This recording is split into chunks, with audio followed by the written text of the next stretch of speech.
Welcome back to another Lockdown Live for Queer 40 magazine with me, Anthony Miller, and I'm joined by none other than the gorgeous Ben Ofoedu. Hi Ben, how are you? Hello, Anthony. That's a very nice intro. I've never been called gorgeous before. You are gorgeous. I'm absolutely swooning over here. So tell me, Ben, how's lockdown going for you? You know what? It's all right. I'm used to it now. I must admit, I was with my band. I got a new band called Boys on Block with Dane Bowles and Shane Lynch and Abs, all 90s pop stars. Anyway, we were pulled off tour, and I must admit, we were pulled off tour in February. So this time last year, pulled off tour. And I must admit, for the first 8 or 9 weeks, I was walking around my house. I went upstairs, I went downstairs. Sometimes I went to the loo, but apart from that, I was upstairs. And I really didn't know what to do with myself. I'd never been home so long. I just didn't really know. And then I sort of got into the rhythm of it. It was a bit different last time because the sun was shining and stuff like that. Yeah. So it was the first lockdown. But nevertheless, you know, I sort of found my groove, I would say, in it. Okay. Yeah, now I'm okay with it. So anything other than lockdown is a bonus for me. Happy days. Has the red wine been helping you find your groove, do you think? You know what? I can't lie. You know, it's really the red wine has become my best. I think we're all the same. Red wine is so deep; it listens to all of your problems. And it looks back and it doesn't judge you. Yeah. I must admit, I do think. I mean, I like a drink, and I think it's, you know, part and party of the lifestyle of singing in nightclubs and going on stage at, you know, 12:30 at night and doing that for 20 years. It's kind of red wine or spirits flow at that sort of time if you drink. Yeah. But yeah, I suppose I've been doing a lot more home drinking because I can't drink when I'm out. So yeah, but you know, but the funny thing is, at home I would only ever drink wine. Yeah, I wouldn't drink anything other than wine at home. Yeah, listen, when you're drinking wine, you're not really drinking. You're having a glass of wine. There's a difference. Isn't that right? I keep telling myself. That's what I tell everyone else as well. Yeah, same here, actually. So other than having a glass of red wine, what tips would you give to our viewers for surviving lockdown? Surviving lockdown. I suppose it starts from inside, really. So number one, think about it. And what really got me through lockdown was I was doing, you know, things with the band and stuff, and I'm quite creative, and it's not happening to you, it's happening to everybody. Yeah. So once you realise it's not a personal affront on you particularly and your life, you just kind of okay, cool. It's, you know, it's just it. And I know a lot of people know that, but they don't know it. Yeah. They know it, don't know it, if you know what I mean. Everything that you're through, someone else is going through exactly the exact same thing. So I think that coming to that realisation, the tips for it is to have a routine, an unorthodox routine, a new routine, but nevertheless some sort of routine. And I think human beings, we need a routine. So I get up and I go for a walk at 10:30, or I get up and I have my breakfast at this time, and then I do this, or I do some sit-ups at this time, or you have some sort of a routine. Yeah, sounds fantastic. I've got zero routine. I've completely surrendered. I've been in holiday mode for a year, and the only thing I think about is what is an appropriate time for gin. Is it 12 in the afternoon or is it 1 in the afternoon? You know what I'd say about routine? But even when we're on holiday, we have a routine. You know, when I travel, and me and my other half, we used to love to go to Dubai a lot, and it was always, you know, you get up and you go down, and then you get your sunbed, and then you go for breakfast, and then you come out and you make sure that the books are on your sunbed, and you get your sunbed, you know, and then you have lunch at this time. And so there's even a routine on holiday. Yeah. But I think human beings need routines, and on holiday, you'll be surprised, you're probably more in routine on holiday than you are in your 9-to-5 life. Yeah, that's probably true, actually, because I'm like, right, okay, I've got up, it's breakfast time. That's champagne. Okay, it's lunchtime, that's gin and tonic. It's 3 o'clock, that's a bottle of wine. Yeah, that's the routine. Me and you, I'll tell you, Trouble, absolute trouble. But have you started any like weird new well, I shouldn't say weird new hobbies. Like have you taken up crocheting? Or are you making like things out of hair? What any weird hobbies? No, I'm not gonna lie, I'm not doing any of that. What I've started to do, which I didn't used to do, was I've started to walk. Yeah, good. And I do my physical exercise used to be running. So I used to run a lot. And then that would be it. And I think it was just like, okay, I'm doing this, doing that, right, I get a quick running. And that was always the vibe. I get a quick run in, a cheeky run, a cheeky 5K, and all that sort of stuff. But obviously I've had so much more time. Yeah. So now I'm just walking. So stuff that I would, you know, what a run can do in 45 minutes, you can do when you're walking in 2 hours. Yeah. And so I just go for long walks and stuff. And I find that that's the same benefits. And I've not got as many niggles. Like before I was really fit, but I had, you know, my leg hurt, my arm hurt. So yeah, I've taken up walking. That's when you have it. I'll go for a walk. I'll stick on some boots and let's go for a walk. And if you want to chat to me, let's talk. Let's not sit down. Let's just go for a walk. Lovely. Okay. Well, I'll call round for a walk soon then. But talking of new things, you did mention that you've got the band going now. So tell us about that. How did it all come about? Yeah, the band was the band I always prayed for. It was an absolute blessing, really. Yeah. We've known each other for about 25 years. Didn't you met at Gay Pride, isn't that right? Yeah, we didn't meet at Gay Pride, but we got together. Right, okay. Yeah, so we got together at Bournemouth. I'm sure it was Bournemouth, yeah. Bournemouth Gay Pride. Okay. We were booked separately, and we hadn't seen each other for years. Well, some of us years and some of us, you know, a year or whatever. And it was one of the things, and it reminded us of 1999 and being backstage at a Smash Hits poll winners party, or being, you know, backstage at, I think there used to be a massive gig for Childline, I think we all used to do in Dublin or Belfast or one of them. So yeah, it kind of had those kind of, it brought up that kind of memory. And as soon as we saw each other, we're laughing, we're joking, we're cracking jokes. You know, we know each other so well, but without, you know, sort of being in each other's pockets and, you know, cracking the jokes, and the lemonade starts flowing, do you know what I mean? And, you know, we're 4 lemonades, 5 lemonades. And then by the time we got on stage, we were absolutely locked. You know?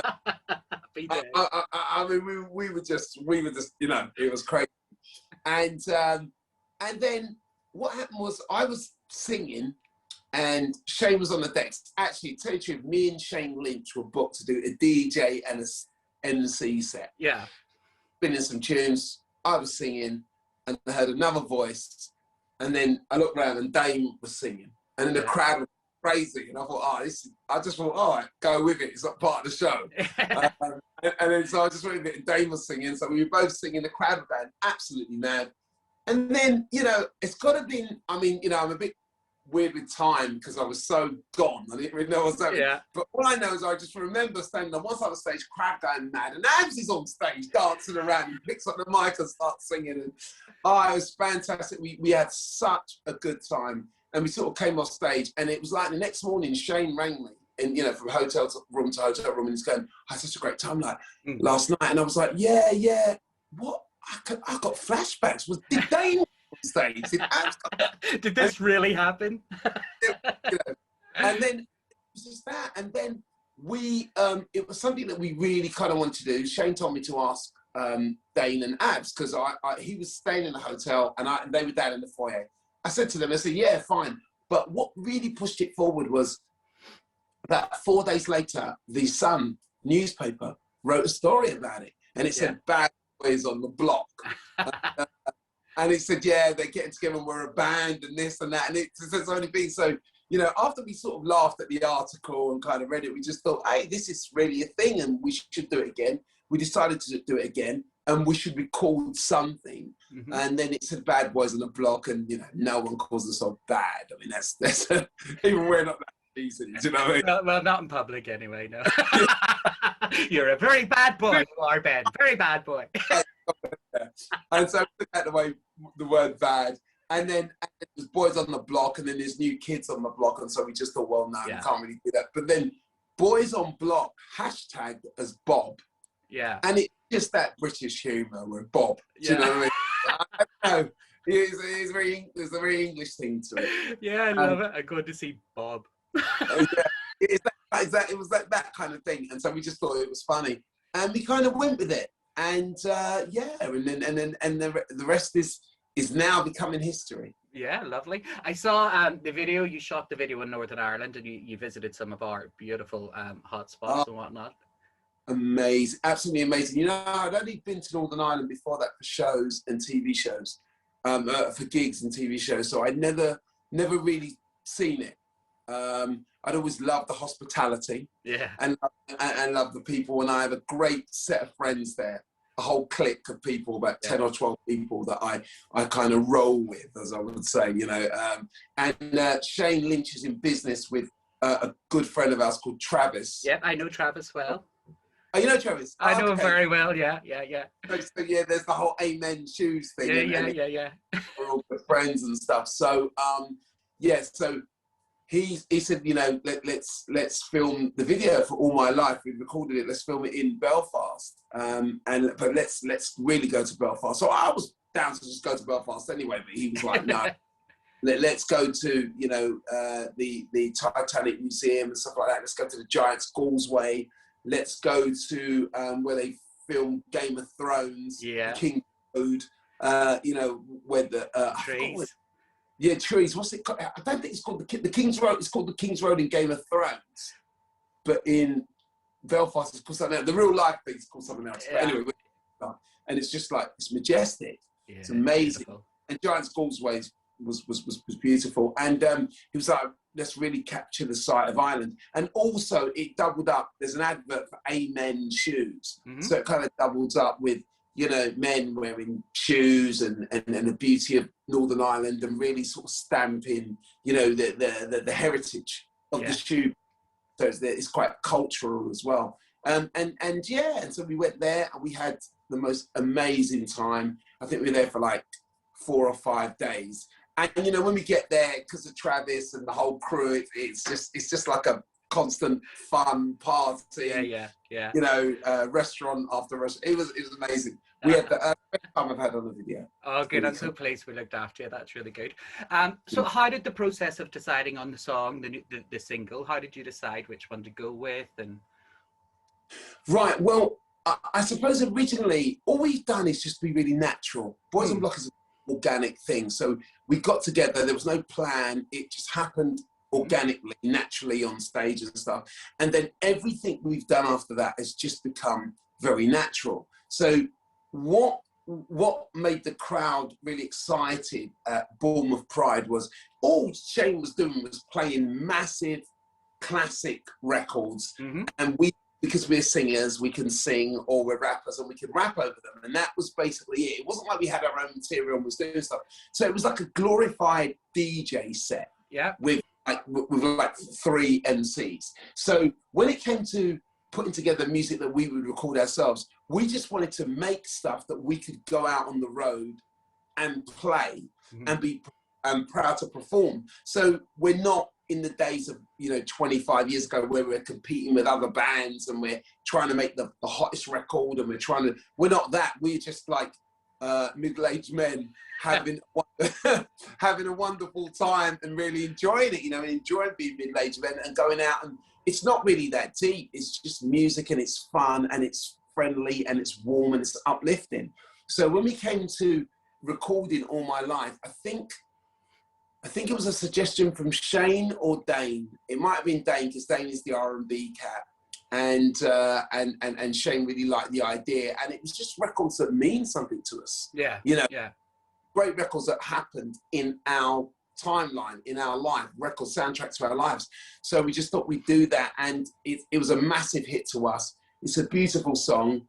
We are very, very blessed to still be able to have the vocals to be able, because we really respect the original singers from Casey and Jojo from Jodeci, who were like probably the most significant singers of the 90s in the R&B world. And for us to be able to still be able to hit their notes and cover them was an amazing thing. So Uh, Happy days. I mean, you hit on something there about, you're all men of a certain age.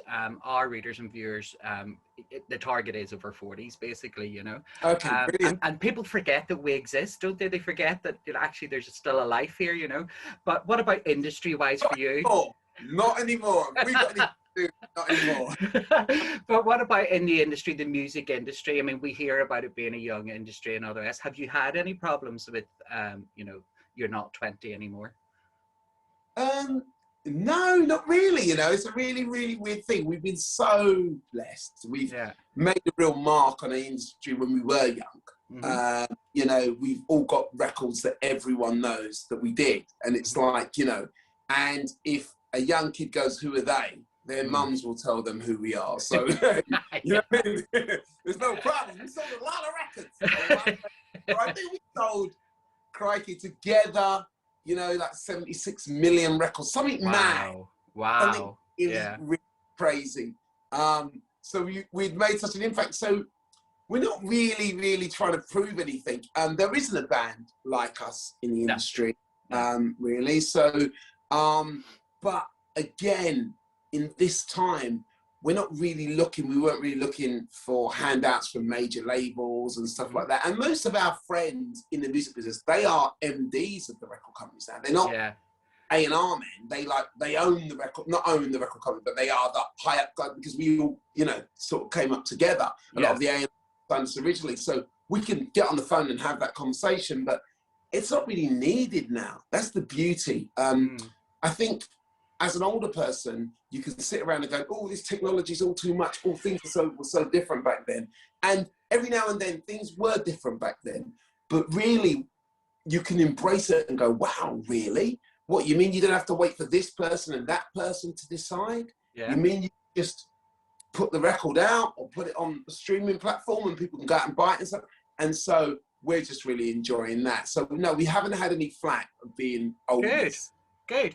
And your career, obviously we know you with Fats and Small and all the big tunes.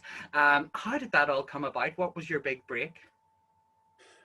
With Fats and Small, so I was doing music beforehand, actually. I've been around, I'm 48 years of age, so I've been around forever. You look fabulous, darling. What's the secret? Fabulous.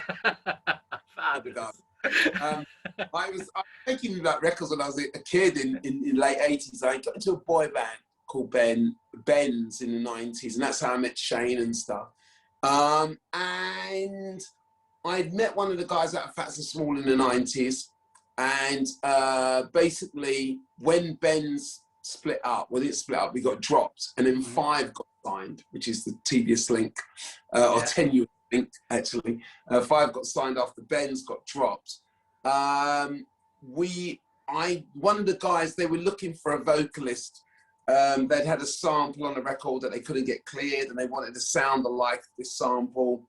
And I'd sung Luther Vandross and James Ingram and all these big American soul singers and gospel singers. I'm originally a gospel singer. Yeah. So I asked, could they have a singer like that? They approached a manager, my manager David. And I went down and met the boys. We hung out. We had such a great time in the 98, I think it was. We're hanging out, and then we recorded like 4 songs. And then one of them was Turn Around, and then that was that. Yeah, I did a show with you. I think it must have been about 5 or 6 years ago in London. London Rocks with Kezzy Silverstone. Right. Yeah. And you were performing, and whenever you performed, got to turn around, and at the end you just did a completely a cappella ad lib, and it lasted for quite a few minutes. And I just remember everybody being like, "Oh my God, is this really happening?" It was amazing. I must have been. There must have been a lot of that as well. There was a few lemonades. I think we all had a few lemonades that night. Yeah, that night into the very early morning. Because it was completely live. It was a live band, everything, wasn't it? That's right, yeah. You couldn't get liver than that night. No, it doesn't get any liver than that. But yeah, it was a great night. It was all the 90s when we had Anthony Kavanagh, we had Rosala, we had yourself, we had a boy band. Can't remember who they were, but yeah, it was a really good night. I loved it. Yeah, really good. So the highs and lows of fame. What's your highs? What's your lows? Highs of it is whatever you think it is, it's more. So if you're not famous or you've not been in the music industry or whatever you think it is, it's always more. There's always something you didn't know about. For me, it was the discovery of how much I loved live performances and meeting people and going to places and forming friendships that you know in your life you would have never have met. Yeah. And that's just an amazing thing. Yeah. I mean, I know now social media kind of does that for you. At the time I came up, there was no social media. So you think, you know someone, you know people in Spain or Italy or Germany or Belfast or you're from London.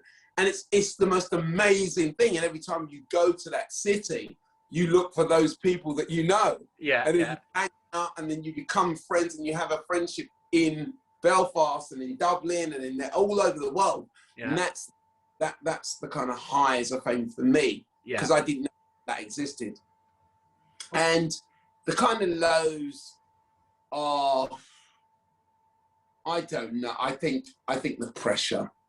I think there's always a lot of pressure on you to, back in the days there used to be, to win and to succeed, and people with a kind of hidden agenda. Because primarily, you get into the game because, okay, wanting to be famous, I know people pretend it's new, but a lot of people want to be famous. Cliff Richard, when he got into the game in the 50s, wanted to be famous. Yeah. I mean, that's not a new thing. But I think you sort of get into the game for the love of it.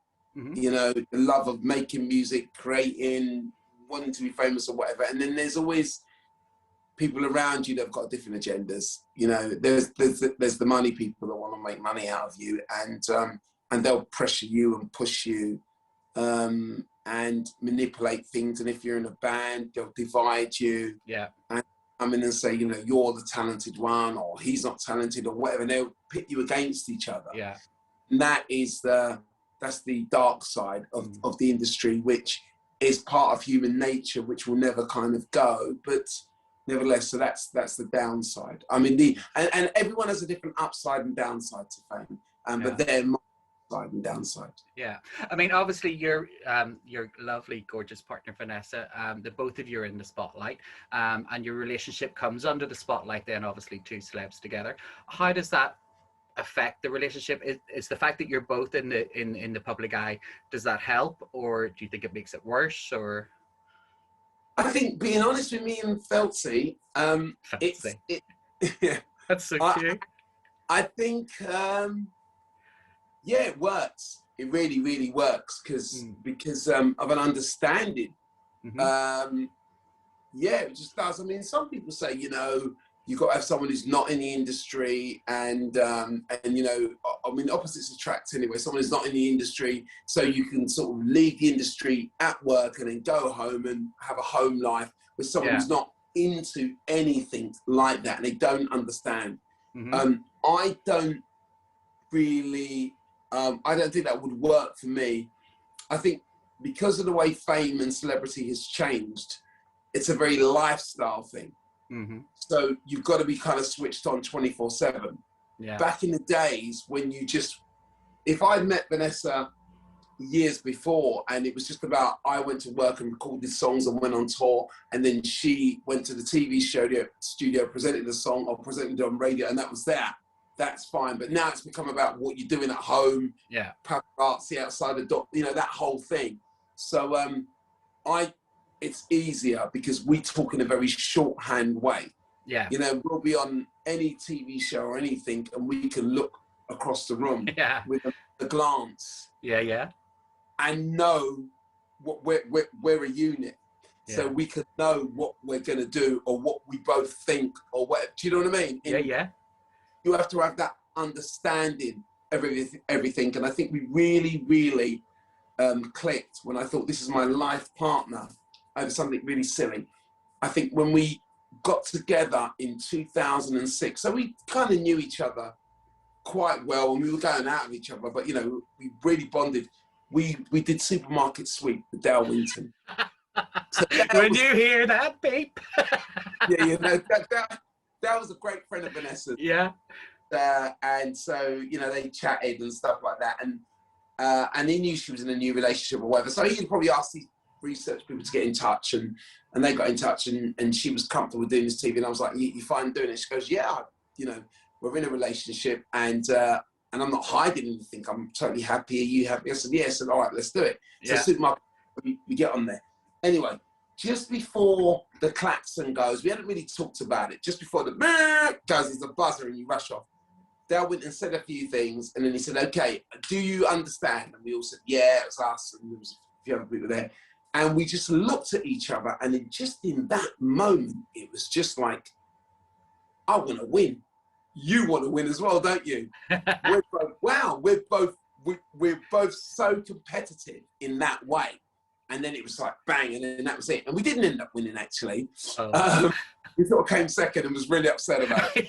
But nevertheless, we had this connection of, wow, we are two pieces of a pod. We are so similar. We'll get the whole thing. But when it comes to games and stuff like that, we both love winning.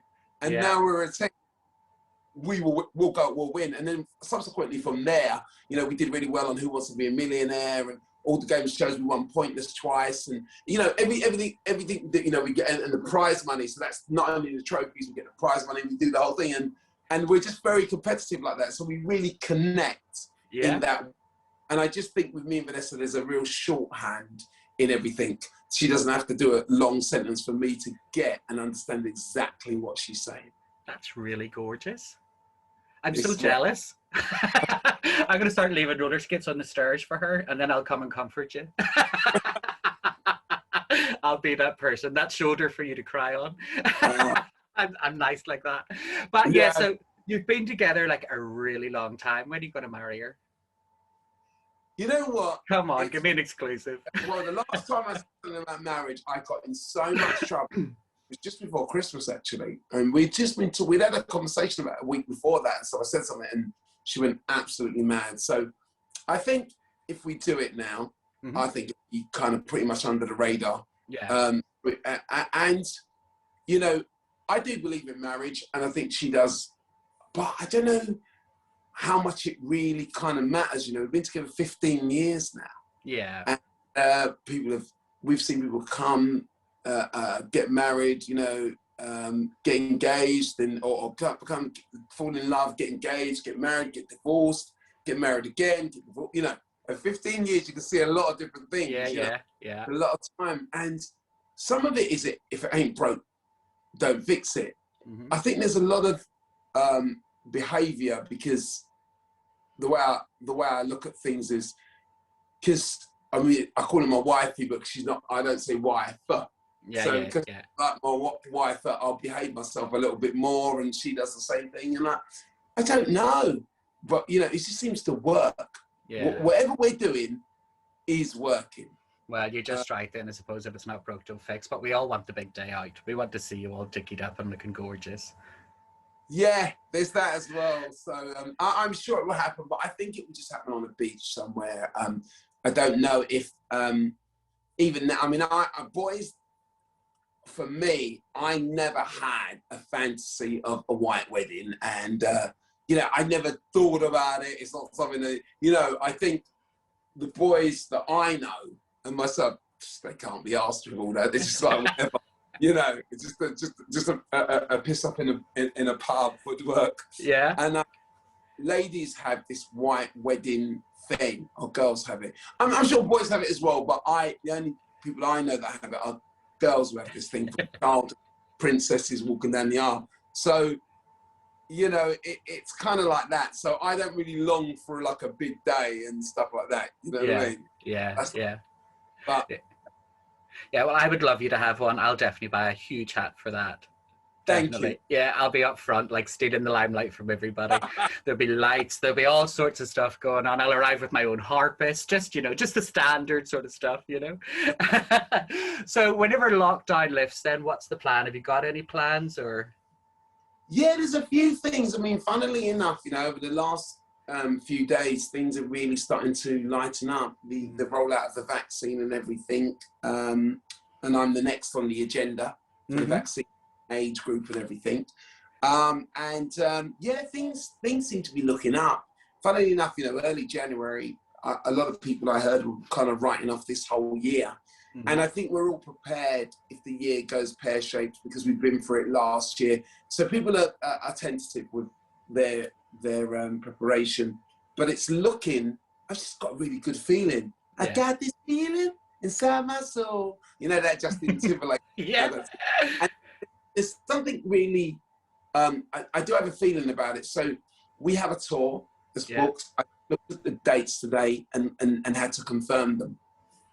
So we have 12 dates booked in November and December. Mm-hmm. I just confirmed the gig for July, all Boys on Block stuff. So, I mean, it's good, but again, you know, we confirm the gigs, and of course we're available and want to do them, but we can only go to what can happen, and we really don't know. And I think, if anything that COVID has taught us, or last year taught us, is nobody knows the future, and no one knows, you know, so you can make plans and you just never know. So I'm not sure or definite about anything like I used to be, but yes, we have plans to tour. One thing I do know is definitely happening is we've just recorded a single with Heather Small, which is, wow, amazing. I mean, it's the most, it's an unbelievable song. It's a song called Heartlight, and I think it comes out early May. And you know, I'm actually getting chills about the ideas of that. Even that, I bet you that's fantastic. Wow, she sounds so amazing. I mean, it's nice because you get to work with all these people that you love and stuff like that. And you know, me and Heather actually are good friends. We gym buddies, so we go to the gym a lot. Used to, but you know, COVID last year, no one went to the gym. So you know, we haven't had a year of training together. But we never really. And when we in the gym, we don't talk about music. We talk about politics or whatever's going on in that day. Yeah. This beautiful song was written by us and our producer, and we just thought it'd be nice to do a duet, and we were thinking of people to do it with, and I didn't even think at first the person we had, because she's a mate, and for some reason we just don't really talk music.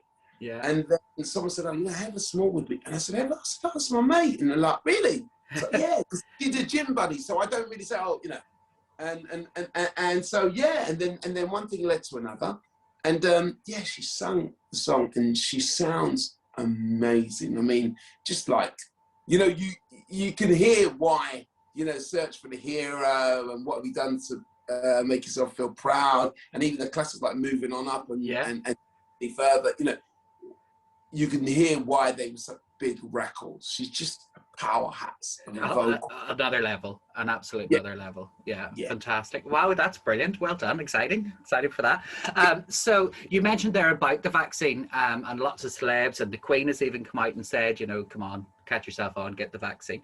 What would you say to people who are concerned or not wanting or a bit afraid about getting the vaccine? I'd say please get the vaccine. And so we can move on and we can get out of this. I think there's all this scaremongering about the vaccine, and don't get me wrong, I have scaremongers in my family. So it's not just, you know, but the thing is, this vaccine has divided families. You got it has. Even another brother who does.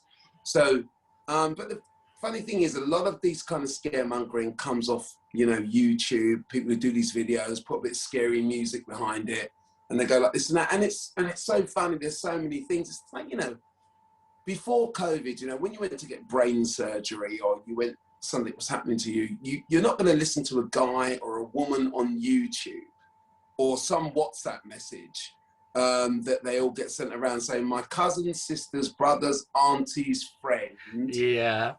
That in the vaccine, they're putting baked beans. You know, if you was going to get brain surgery, you're not listening to someone, like, you're going to go listen to a specialist. You're going to listen to a doctor. The funny thing about the Trump thing is Donald Trump has everything to do with a lot of stuff, because he sort of said fake news. And what he did was he kind of put into the psyche of people that question the experts. So now there's nowhere to go, because you're questioning the doctor, you're questioning the expert. So, you know, you've got virologists who've been like, mate, I didn't need COVID-19 to study viruses. Yeah, I've yeah. been all my life, and this has come up, and I'm telling you, this is the best way to get rid of this. And you're questioning him and going, how do you know that? No, it's all a scam and this and that. And it's like, it just doesn't really make any sense. So I would say to people, a lot of the videos you're watching, watch them, question where they're coming from, how authentic are they? Are they doctors, or are they people with just massive conspiracy theories? They just say, and that's all that it is. It's like the internet has brought all these conspiracy theories about and stuff like that. So it's kind of, and especially in the BAME community, so the Black and Asian and ethnic minority communities, that's the people that are scared the most. And for some reason, because of we're all in the diaspora, and so we're vitamin D deficient. Yeah, a lot of that's us, right. and there's attacks to the vitamin D. So that's been a real problem. So we're the ones who aren't taking the vaccine, and it's affecting us the most. So I would just say the vaccine's there. It's been tested, and there are experts that are doing it. And this is just a wave. It's just a wave to say, oh, you know, it's just fashion to say, oh, don't take the vaccine. It's this, it's that, and but it's all a load of rubbish, really. That's really think. And if you don't believe me, watch. People are going to take the vaccine. The world's going to go back to normal, and all of a sudden, all the YouTube people that are saying all these things, and all the sisters, cousins, aunts, and all these WhatsApp messages, they're going to disappear, and you'll never hear it. Yeah. That's what's going to happen. My prediction. I absolutely love that advice. Gorgeous and intelligent. Is there anything? And you can sing, and you can dance. I mean, is there anything you cannot do? I think I go on too much. I know, it's great. I think I do. I do go on. I just thought to myself, crikey, Ben, you used to edit your answers. That's no, and I'm sort of rambling on. So sorry, I think it's age. Listen, once you get over 40, you're allowed to do that. But no, I truly agree with everything you're saying. I think it's so sad, actually, that I kind of almost feel, and I might be wrong, I feel that the people who make these videos have an intention, and sadly the intention isn't to save people or to help people. It's to grow their fame or to grow their followers, and they're actually putting lives at risk for their own ego. And it breaks my heart, and it petrifies me as well, because I honestly don't think that they know the gravitas of what they're doing. I think they kind of do, but they don't. Okay. If they sit down and watch every single life and see people die for the things that they're doing and what they're saying, they might change their mind. If someone opened their lives and they could watch everyone's life and say, right, this person, because you said that, didn't take the vaccine, he is of this age and he happened to pass from the virus, then they'll be like, oh wow.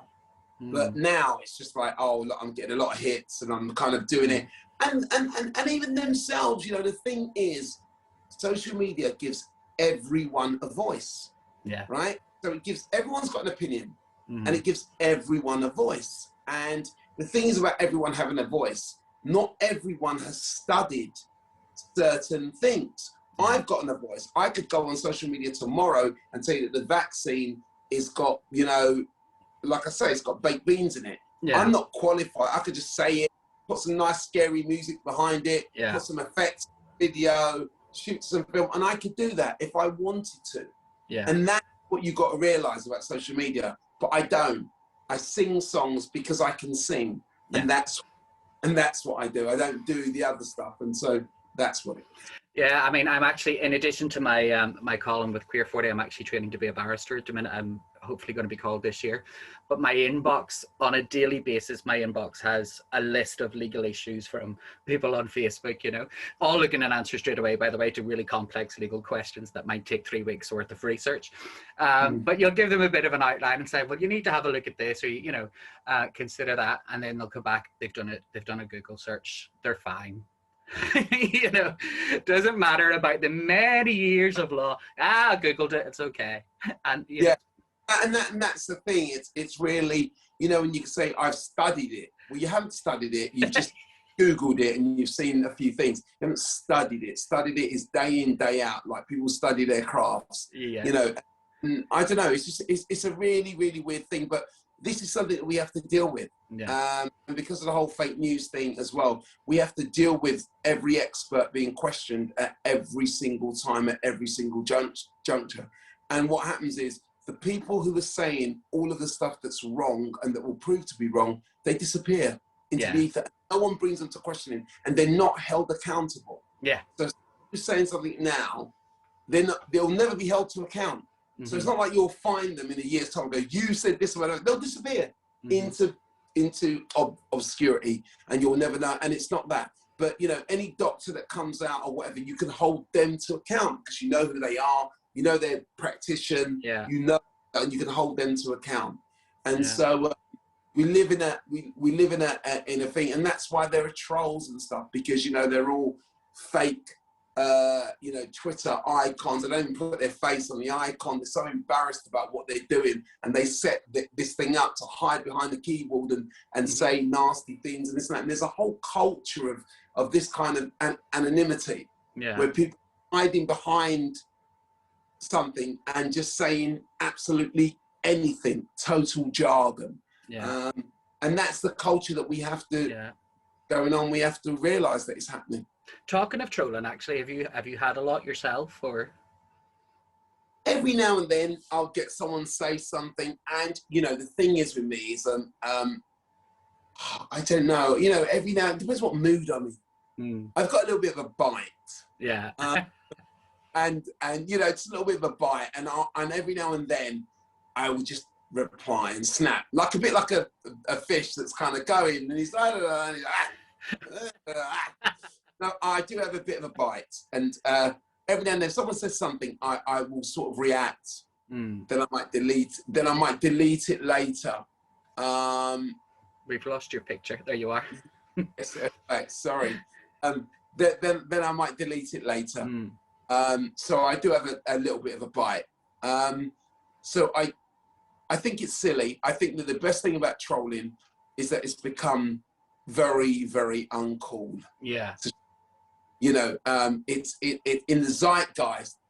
If you're a troll, it's so not cool, man. It just means, all it means is that you've got absolutely. Look, I know we're all on lockdown, but it means you've got absolutely nothing to do. You've got no life, and you're just saying horrible things because your life is so bad that you have to try to hurt someone else. And that is really what being a troll means. And I'd say this to every troll watching this right now, because there might be some, we never know, that it's a really, really sad thing to do. It sort of tells you more about you than anything else. When you say something horrible, it means most people just think, oh my gosh, what's happening in your own life? This guy's got no life. This is terrible. People feel sorry for you. So there's no point in trolling. It's just not cool. I mean, the truth is, people who are living normal lives, happy lives, don't troll. They just don't. They just don't. So that's the truth. Good point. Well done. Happy days. Well, I'm out of questions. Is there anything else you would like to talk about? No, I did like to say this is a fantastic interview, and I've been my most honest I've ever been. It's gorgeous. I'm gonna just keep like having Zoom sessions with you now. I just keep coming up with excuses so I could just swoon over you on a Friday night and drink wine. Ben, thank you so much. Good luck with everything. Obviously, keep us posted. I really can't wait to hear the new single with Heather, and let me know as well what I need to wear to the wedding. Oh, yes, totally. I mean, you know, maybe, totally. The wedding, absolutely fine. I'm sure that will come sometime soon. The single with Heather, it's the first week of May. It's in May, and I suppose it's one of the records I've ever been involved in that I'm most proud of. Heather sounds amazing. Dana and Ab sound, I mean, I'm not going to speak about myself. Dana and Ab sound fantastic. Shane hits the chorus. I mean, listen, it's a fantastic record. Boys on Block, Heather Small, Heartlight, first week of May. Can't wait. Thank you very much, Ben. Take care. Thank you.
a stranger. You're all I'm thinking of. I praise the Lord above for sending me your love.